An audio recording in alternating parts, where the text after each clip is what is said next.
Hey guys, how's it going? So this is gonna be really weird.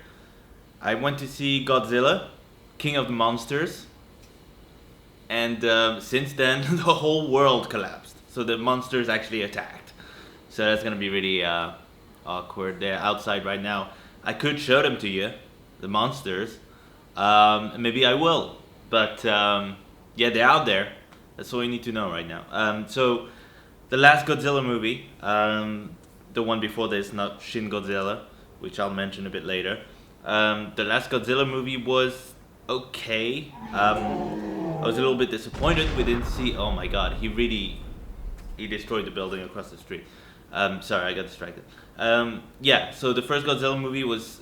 I was expecting a lot more Godzilla in it, to be honest. A lot more monsters fighting, and the movie itself was okay, but you know they got rid of Bryan Cranston really early on, and I was like, what? And we were stuck with a much more boring guy as a main character. Godzilla, when he was on screen doing something, it was cool.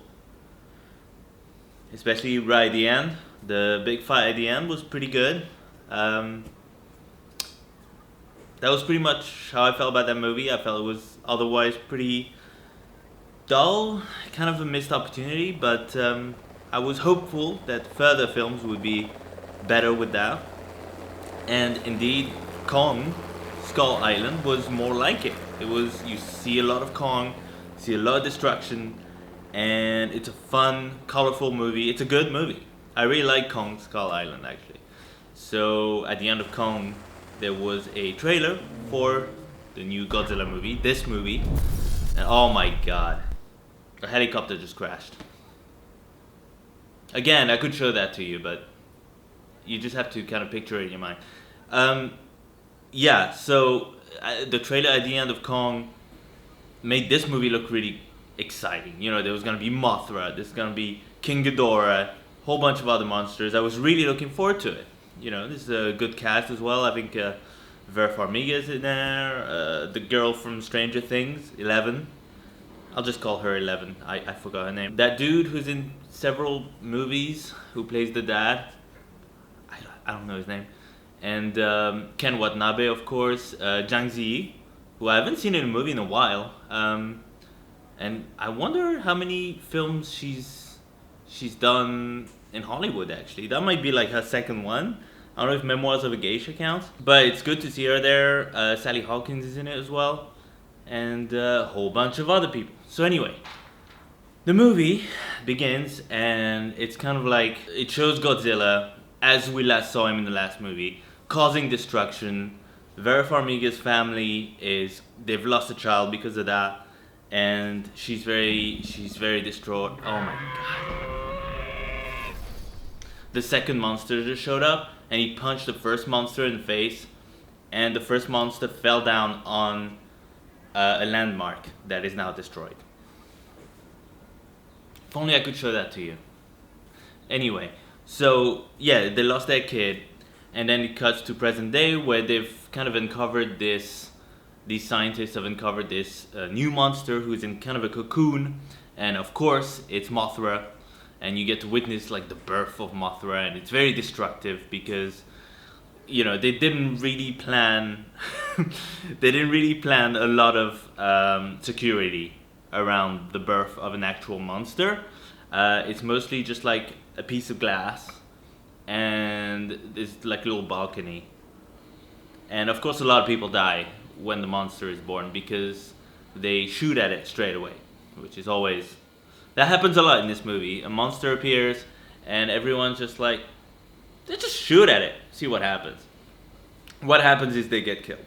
So anyway, so Mothra is born, and then Vera Farmiga has designed some kind of like I don't know, MacGuffin that can tap into the frequency of the monsters to kind of tame them, and it doesn't work at first, makes Mothra more angry, but then eventually, you know, it works, and Mothra is like, and it's all good. So they can kind of control Mothra, I guess, or at least control the power of some sort. I don't know what it does really. Anyway, so unfortunately, a bunch of like mercenaries show up and they steal that device and they take over. I guess they kidnap Vera Farmiga and 11, and that's it. So then King Ghidorah is unearthed as well, and it doesn't really go according to plan. King Ghidorah is actually, it turns out, not just like another monster that Godzilla can defeat. It's more than that. It's actually from another planet, and it's the Alpha. So all the other monsters that were on Earth that were sort of discovered, not really, come out at the same time and start causing mayhem, start hunting all over the world, because Ghidorah called them. And they have the great idea, human beings, to, when Godzilla is fighting King Ghidorah, to bomb the shit out of King Ghidorah and Godzilla together. Because who needs Godzilla, right? He's only fighting King Ghidorah. Oh my god, it's a new monster. It's a flying monster with like 8 legs. That's really impressive. That's actually really cool if you could see it. But yeah, so they bombed the shit out of Godzilla, King Ghidorah, with not a nuclear bomb, because they learned the lesson. Nuclear bombs against Godzilla doesn't really make a whole lot of sense. But anyway, so it's kind of an anti-oxygen bomb or whatever. And it does really well, except it kills Godzilla, and it doesn't kill King Ghidorah. So now they're kind of screwed. Human beings are kind of screwed. And there's a good 45 minutes of the movie where you're just waiting for the humans to revive Godzilla, and it's really exciting. You actually get to see, Ken Watanabe give his life for Godzilla. He somehow travels underground into the water, really deep, goes to Godzilla's lair, lays down a nuclear bomb, and Godzilla comes back. So actually, I was kind of torn about this, because on the one hand I like Ken Watanabe, on the other hand the character he plays in this sucks. He sucks. He's just, in the first movie, okay, he's like Godzilla, and then he kind of believes in Godzilla, but in this one he's almost physically attracted to Godzilla. I don't know. He's got some kind of weird boner for Godzilla, and it's going a little bit too far. If someone says anything about Godzilla, he's just like, "Oh, be careful what you say. That's my girlfriend." And then when they decide to bomb the shit out of Godzilla, he's just kind of like, he doesn't really do anything to stop it. It just kind of lets it happen. But anyway, so he's gone. Sally Hawkins, by the way. I believe Oscar-winning actress, or at least Oscar-nominated actress. She's in the first third of the movie, and she actually dies, the character. But I didn't realize she died. It's just like at the last 5 minutes of the film, I was like, "Where's Sally Hawkins?" And I was told she died. So I just kind of like, "Oh, okay. Wish I'd seen that." Maybe it was when I went to the restroom. I don't know. But she's gone early on. Oh, also, this film is really not predictable at all. Not predictable at all.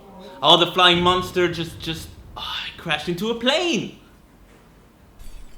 That's really impressive to look at.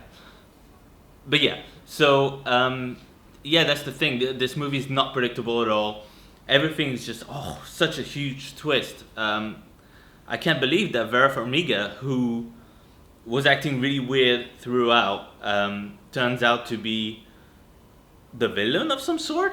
So she turns out to have helped the guy to steal this monster controlling device. And so she's kind of the bad guy, basically. She has this whole speech about how, maybe it's better if the monsters take over. I don't know. So, because she lost her kid to the monsters, and the monsters will re-establish balance somehow. I didn't really follow this train of thought. So the monsters killed my child, therefore I'm gonna help the monsters to take over the world. I didn't really connect the dots on that, but it's okay. She's distraught, fair enough. And so it's all about the father trying to counter that somehow with he's got a team. He's got the dude from the West Wing who's very, very funny. A couple times. The rest of the time he's just kind of cracking jokes, but it's not quite as funny as that. The writing is actually very odd. At one point, the dude from the West Wing is just like he doesn't want to go anywhere radioactive because when they're going to Godzilla's lair, and he's like, I don't want to go anywhere radioactive. I still want to have kids, and I don't want them to have flippers. And it's like, dude, you're 70 years old. Okay, if it hasn't happened now,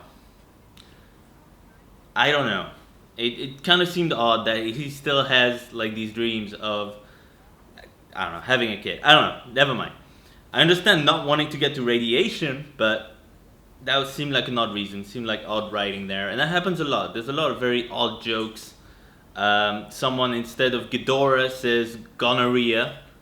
Yeah, this is the level of humor we can expect from this movie. And 11, actually, who I really thought was going to be a big part of this movie, she is and she isn't. She steals the device from her mom. I could have said that a little bit better, but it's okay. I'll keep it in. I'm keeping it in. So she stole the device, runs to some kind of football field. I think it's a football field. And tries to get the monsters to come to her, which happens. But mostly in the movie, she just cries a lot. Like at the beginning of the movie, she was really feisty. She was giving the finger to the bad guys. She was pretty funny, and then it's kind of like, she's not. There's too many characters to focus on. If we want her in there, we gotta kill Sally Hawkins off camera. I don't know. We gotta cut the fat somehow, right? So King Ghidorah looks cool. Godzilla looks pretty cute. But it looks cool. There's a mammoth monster that I don't actually remember what his name is. There's Rodan, which looks cool as well. There's actually probably the best like action scene in the movie is Rodan fighting a bunch of planes and stuff, because you can actually kind of see what's going on, and that's really good. Like when it comes to monster movies, I like to actually see, like when I look at the screen, I'd like to see the monsters like actually do stuff. I don't really care what they're doing off camera or what they're doing beneath a CGI fog this thick. I kind of like it when they're just in the sky, flying, shooting, kicking planes in the face, eating dudes. There's actually a funny bit in that scene where there's a guy on the plane. He pushes this button, the eject button, and he ejects himself directly into a Rodan's mouth. That was hilarious. That was some funny shit right there. But anyway, so that scene was good. I think it's the Mexico scene where Vera Farmiga turns out to be a mass murdering maniac, and decides to send monsters or release monsters all over the world at the same time. Well, she didn't mean it to happen because King Ghidorah kind of called all the rest. She was going to do it one by one. She didn't mean it. She only meant to destroy Mexico. She didn't mean to destroy. What a horrible character. Anyway, that scene was good. I like the bits where Godzilla's fighting and you can see what's happening. Like I said, all the scenes, pretty much 80% of the scenes, I would say, of the fight scenes are 90%. 90% of the scenes are in a fog, like a deep CGI fog, or combined with deep CGI rain and fire. So it's interesting. It's interesting. You can kind of make out Godzilla if you lift your 3D glasses a little bit and squint. But otherwise, you just kind of have to know that he's there. Oh dear Lord. 5 monsters just started mating. And that's like the weirdest thing I've ever seen. Again, you'll never see it because I'm not going to show it, but just picture that in your mind. 5 monsters. One of them is made of metal. Mating. I mean, now that they've morphed into one giant super monster. I don't really know what's going on, but it's really impressive. And yeah, so the film's pretty long. It's like over 2 hours long. I would say a good hour and hour and a half of that is spent with the human characters in a plane. And that's really, really great. You know, don't you just hate when those monster movies just actually you spend time with the monsters so you understand what they're like? I don't know. I was just really enjoying spending time with these no names, cracking jokes and learning about the history of the cave paintings of Godzilla. I don't know. Anyway, so yeah, and then the film kind of just ends with obviously Godzilla defeating King Ghidorah in a pretty cool 1 minute fight. Yeah, it was a pretty good 1 minute fight when you think about it. Vera Farmiga kind of sacrifices herself with a horrible one-liner. Hail to the king or something like that, or like long live the king. There's like 4 instances of King Ghidorah about to like destroy someone, and then Godzilla comes and pushes him away. That happens like a good 4 times. Mothra is really cool in the movie. You know, she's kind of the most interesting character in the movie in a way.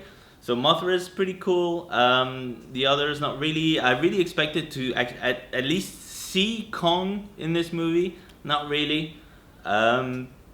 Yeah, Rodan, I was hoping at one point they kill him off.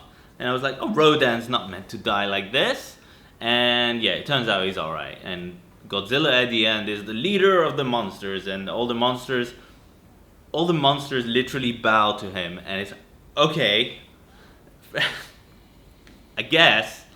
And then they tease again the whole...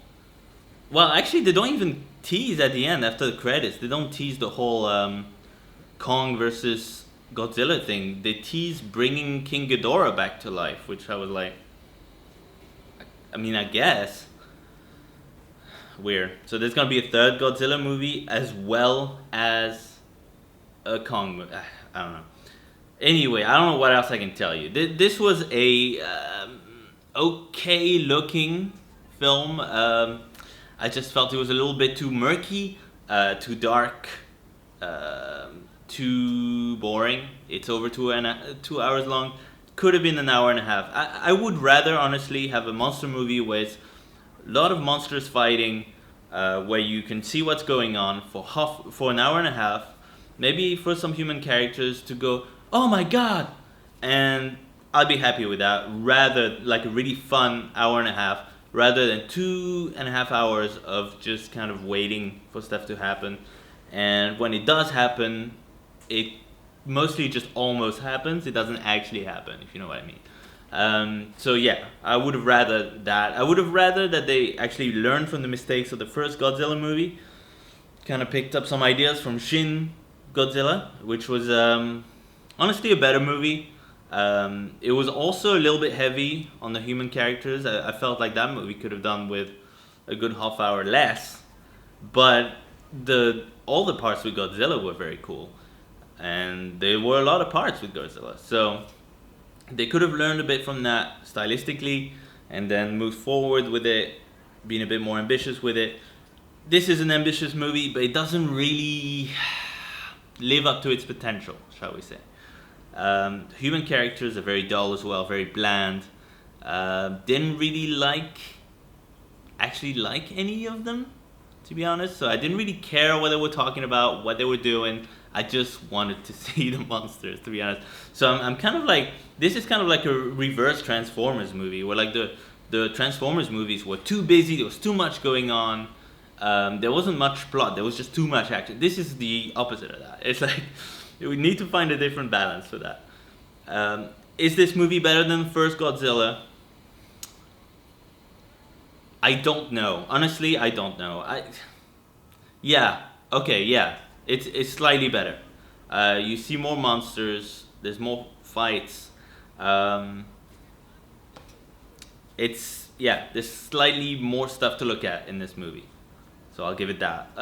But it's not as good as Kong Skull Island. Still the better of these movies. Again, I hope they would have learned from Kong Skull Island, not the mistakes of the movie, but the things they did right, and then applied it to this movie. But no, they want to keep the movies consistent, fair enough, but can we keep them consistently good? That would be good as well. So honestly, I would rather watch an old Godzilla movie than this movie again. I don't think I'll ever see this movie again.